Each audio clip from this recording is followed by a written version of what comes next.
Turkish Airlines presents Business Africa.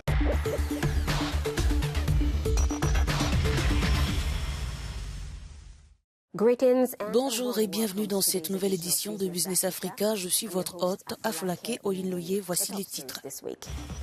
À l'approche de l'expiration des accords de l'AGOA, les pays africains réclament une prolongation de 10 ans dans un contexte de changement de la dynamique commerciale et de l'avenir des relations entre les États-Unis et l'Afrique. Niamey a inauguré l'oléoduc au Niger-Bénin, un projet de 1982 km qui devrait faire passer la production de pétrole de 20 000 à 110 000 barils par jour, promettant une transformation économique significative pour le pays. Le fossé de la fracture numérique menace les entreprises africaines, alors que le Ghana montre la voie en mettant la fintech au service de la croissance et de la transformation. Alors que les accords sur la croissance et les possibilités économiques de l'AGOA expirent en septembre 2025, les pays africains plaident en faveur d'une prolongation de 10 ans, soulignant le rôle de l'AGOA dans la fourniture d'un libre accès au marché américain. Les récentes exclusions soulèvent des questions quant à son impact futur. Les détails dans ce sujet. L'Afrique du Sud a accueilli cette année le 20e sommet centré sur les échanges économiques et commerciaux du continent avec les États-Unis. La loi AGOA pour African Growth and Opportunity Act offre aux 35 pays d'Afrique subsaharienne éligibles des exemptions de tarifs douaniers sur 6 800 produits exportés vers les États-Unis. En 2022, plus de 10 milliards de dollars de produits d'exportation africaines sont entrés aux États-Unis en franchise de droit. Toutefois, le retrait de l'Ouganda, du Gabon, du Niger et de la République centrafricaine soulève des questions quant à l'avenir de l'AGOA, notamment en ce qui concerne son impact sur les PME. L'équilibre entre les accords commerciaux internationaux et les initiatives régionales telles que la zone de libre-échange continentale africaine déterminera le paysage commercial de l'Afrique. Les récents changements de statut de l'AGOA pour certains pays africains sont préoccupants et pourraient affecter la croissance des PME, en particulier des femmes. C'est là que la zone de libre-échange continentale africaine constitue une alternative prometteuse, susceptible d'ouvrir de nouvelles voies pour le commerce au sein du continent. Le sommet annuel doit notamment plancher sur la prolongation de l'accord qui expire en 2025. L'AGOA a permis aux entreprises africaines de se développer, en particulier dans les domaines de l'agriculture et du textile, mais il est parfois difficile de respecter les normes strictes imposées par les États-Unis. Nous avons le plaisir de recevoir M. Ali Khan Sachou, expert commercial qui nous rejoint du Kenya. Merci d'être avec nous, M. Sachou. Quel est l'impact de l'AGOA sur les exportations africaines et le développement des industries dans différents pays au fil des années? Je viens de consulter un rapport de l'UNCTAD et entre 2020 et 2021, 3 pays seulement ont été à l'origine de 71% de toutes les exportations dans le cadre de l'AGOA. Il s'agit de l'Afrique du Sud, du Nigeria et de l'Angola. Pour les pays africains, l'AGOA est avantageuse parce qu'elle donne un accès sans droit de douane au marché américain, qui reste l'un des plus grands marchés du monde. Mais je pense que d'un point de vue de l'Afrique, nous voulons voir plus de valeur ajoutée et plus d'enrichissement dans cette relation. Il y a également des défis à relever dans la mesure où les États-Unis exigent l'accès aux marchés africains et par exemple à l'Afrique de l'Est en particulier. Le dumping de vêtements de seconde main, par exemple, a suscité beaucoup de mécontentement. Il y a eu quelques différends et quelques problèmes, mais bien sûr, tout le monde ne se souviendra que de la querelle avec l'Afrique du Sud concernant la fourniture d'armes à la Russie. Ils ont menacé d'expulser l'Afrique du Sud du traité de l'AGOA. L'Afrique du Sud reste le plus grand exportateur africain vers les États-Unis dans le cadre de cet accord. Quel rôle joue l'AGOA dans la stimulation des exportations africaines et du développement économique? Avez-vous quelques exemples? Bien sûr, il s'agit d'un accord préférentiel. Il donne à l'Afrique un accès.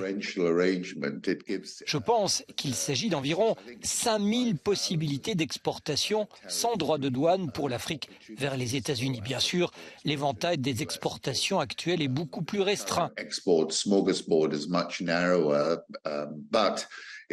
Mais c'est une plateforme pour la création d'emplois sur le continent.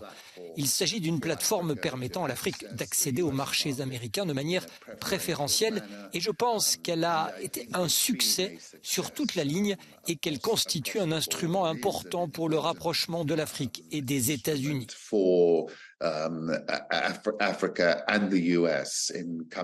Nous avons vu ces dernières semaines un engagement sérieux de la part des États-Unis et ce afin d'accroître et développer cette relation. Il s'agit de la principale plateforme d'engagement des États-Unis avec le continent. This is the US's main platform for engagement with the continent. Comment adapter les exigences de l'AGOA à celles des gouvernements africains et à la zone de libre-échange continentale africaine? Il s'agit d'un développement organique très important de l'accord de libre-échange africain. Et je pense que pour l'Afrique et les Africains, c'est une sorte de solution miracle. Bien sûr, la preuve est dans le pounding de l'exécution. Si nous parvenons à mettre en place un véritable accord de libre-échange qui fonctionne sur l'ensemble du continent, ce sera une solution miracle. Il stimulera la croissance sur l'ensemble du continent et entre nous également.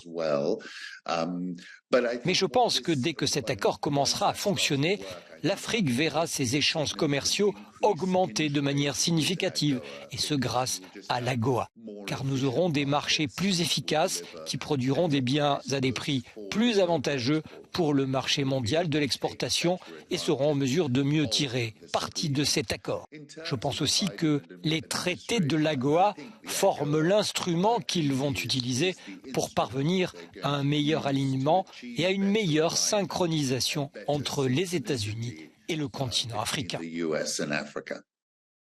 Merci de votre participation. Je vous remercie. Niamey a inauguré un oléoduc qui ouvre la voie à une nouvelle ère de prospérité et de progrès. Ce gazoduc relie le Niger au port de Sémé au Bénin, marquant une étape importante après 4 années de dévouement et d'investissement. Le projet lancé en 2019 est désormais prêt à être opérationnel. Le Niger vient d'inaugurer le pipeline long de près de 2000 km qui permettra à Niamey d'écouler pour la première fois son pétrole brut sur le marché international via le port de Sémé-Podji au Bénin voisin. Ce nouvel ouvrage va faire bondir la production de pétrole de 20 000 barils par jour à 110 000 barils par jour.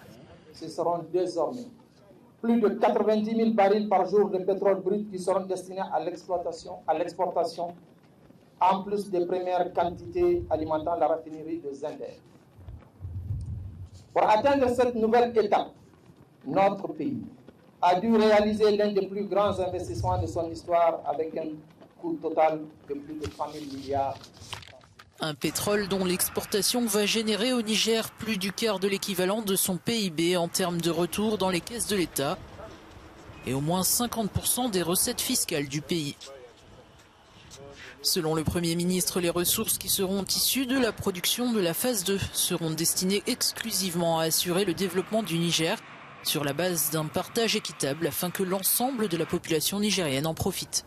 C'est à 1700 km de Niamey dans la région désertique de Difa à Agadem que le site pétrolier a été construit. L'or noir est extrait par la China National Petroleum Corporation. Officiellement, les réserves du Niger tournent autour de 2 milliards de barils. Et selon les projections officielles, il produira 200 000 barils par jour en 2026.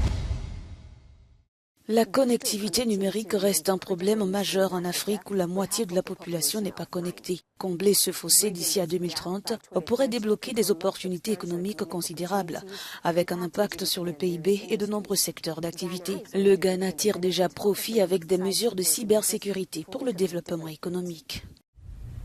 Les entreprises africaines risquent d'être marginalisées car la fracture numérique demeure un problème sur l'ensemble du continent.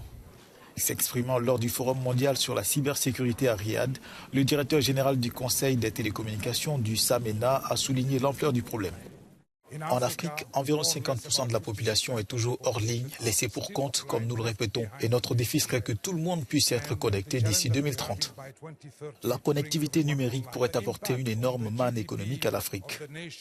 L'impact sur le PIB sera positif si nous parvenons à connecter tout le monde. Nous parlons de milliards de dollars en termes d'affaires pour les entreprises. Le développement du numérique et l'économie numérique ont un impact sur toutes les industries, qu'il s'agisse de la manufacture, de l'agriculture, du transport ou encore de la banque. La technologie numérique illustre bien ce phénomène. L'inclusion financière par le biais d'applications mobiles telles que M-Pesa au Kenya a créé de nombreux emplois. Et ce n'est qu'un exemple dans un seul secteur. Le Ghana a déjà tiré parti des avantages financiers de la numérisation et de la cyberéconomie.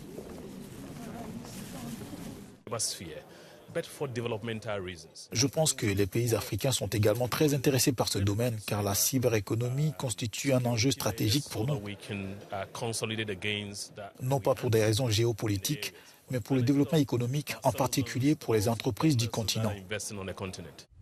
La connectivité transcontinentale n'est plus seulement une question d'inclusion numérique ou de risque d'être laissé pour compte, mais le moyen de générer des cyberdollars avec la promesse d'une transformation économique. Et c'est tout pour cet épisode de Business Africa. Merci d'avoir été avec nous cette semaine. Pour plus d'informations sur le monde des affaires, restez sur Africa News et africanews.com.